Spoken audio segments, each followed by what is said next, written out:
Hey Dolphins fans! If you're tuning in to watch the Dolphins take on the Buccaneers, keep an eye out for something unusual in the second half. Head coach Mike McDaniel has decided to change things up a bit. Before we dive into today's unique story, be sure to hit the like button and subscribe to the channel so you never miss the latest Miami Dolphins updates.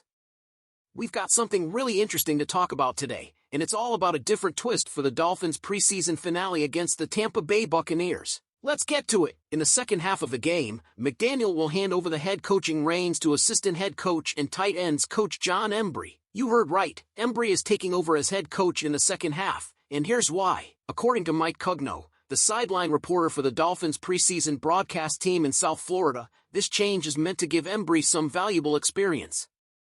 Think of it as a test run.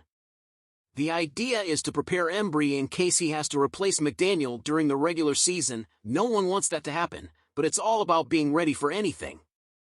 But don't worry, Dolphins fans, McDaniel won't be sitting around with a soda in the second half.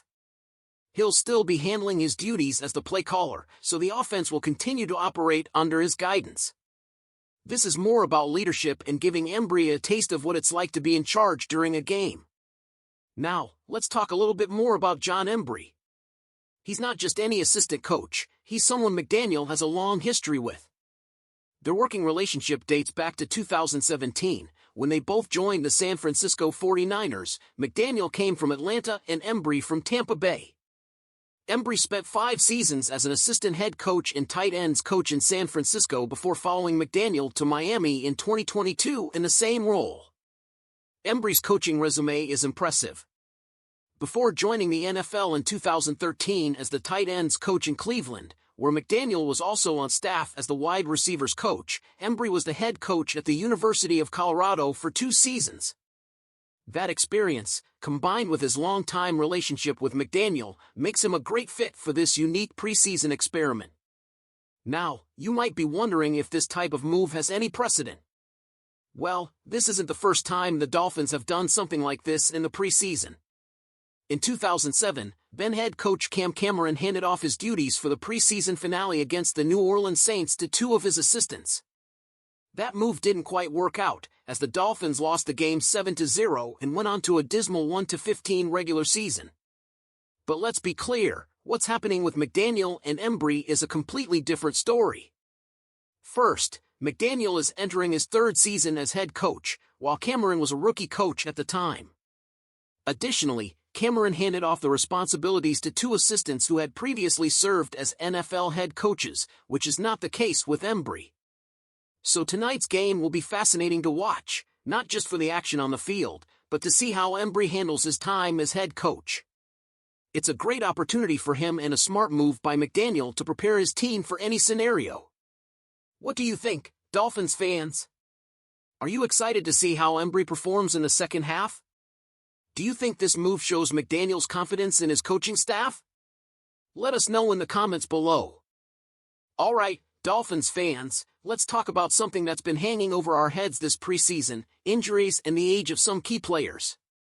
We've had a string of bad luck with injuries across almost every position on the roster, and with the season just around the corner, it's starting to feel like we might be heading into the regular season a little handicapped. First up, let's talk about the latest scare, Tyreek Hill. Our star wide receiver, the Cheetah himself, had to sit out of a joint practice with the Buccaneers due to a thumb injury. Now, Coach McDaniel has assured everyone that it's not serious, but with Hill joining a growing list of 23 other players dealing with various injuries, it's hard not to be a little worried. And with only 2 weeks left before we kick off the 2024 season, the timing couldn't be worse. Injuries are nothing new in the NFL, but the way they're piling up for us this year is starting to look like a real threat. Since July 18th, 6 of our guys have been placed on injured reserve, including some promising rookies like Taj Washington and Grayson Murphy. It's especially tough for these rookies who didn't even get a chance to show what they could do in training camp. Taj Washington, our 7th-round pick, suffered an unspecified injury during OTAs and is out for the season. Grayson Murphy, a linebacker out of UCLA, went down with a knee injury in his pro debut against the Falcons and was placed on IR just a few days later. And it's not just the rookies. We've got veteran players like Cam Brown, Sean Harlow, Kion Smith, and Willie Snead for all on IR as well. Snead was brought in during camp to help out our thin wide receiver group, which has been hit hard by injuries, and now he's out too. It's getting to the point where you start to wonder how we're going to field a full team by the time Week 1 rolls around. Speaking of our wide receivers, this group has taken a real beating. River Crocraft, our slot receiver, suffered an upper body injury in the preseason game against the Commanders. McDaniel says it's not season-ending, but Crocraft will be out for a while. It's a tough break for a guy who's been battling his way through the league, but McDaniel seems confident that Crocraft will come back strong once he's healed up. And it's not just Crocraft. Braxton Berrios, Jalen Waddle, Braylon Sanders, these guys have all been nursing injuries throughout camp. Sanders, in particular, has been dealing with a lower body injury and is questionable for the rest of the preseason. With all these injuries, rookie wideout Malik Washington is expected to get a lot of reps in the preseason finale against the Bucs. But the injuries aren't limited to just the wide receivers. We've also got some veterans who are being kept away from the field, and it's a cause for concern. Odell Beckham Jr., who joined us on the physically unable to perform (PUP) list, hasn't budged from that status.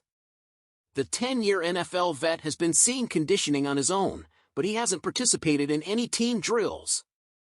Beckham is just one of 4 players currently on the PUP list, joining offensive lineman Isaiah Wynn and linebackers Cameron Good and Bradley Chubb. And then there's the offensive line, which has probably been hit the hardest. In just 4 weeks of training camp, we've seen our first-string center, Aaron Brewer, injure his hand, and both Kion Smith and Sean Harlow land on IR. Wynn, who's recovering from a quadriceps injury, hasn't even seen the field this camp. With these key players out, protecting Tua Tagovailoa is going to be a real challenge, and we all know how crucial that is to our success this season. Brewer's injury is particularly concerning because it leaves us thin at center, a position that's already been a question mark for us. Liam Eichenberg and Andrew Meyer have been taking snaps at center during camp, but neither has the experience we need. Eichenberg usually plays right guard, and while he could shift to center, it's not an ideal situation. Jack Driscoll, who's had an impressive camp, might step up at right guard, but it's going to be interesting to see how this line holds up when the real games start. As we look ahead to the preseason finale and the regular season opener against the Jaguars, there are a lot of question marks. Some of our starters are expected to sit out against the Bucs to rest up for Week 1, but that just means more time for the backups to prove themselves.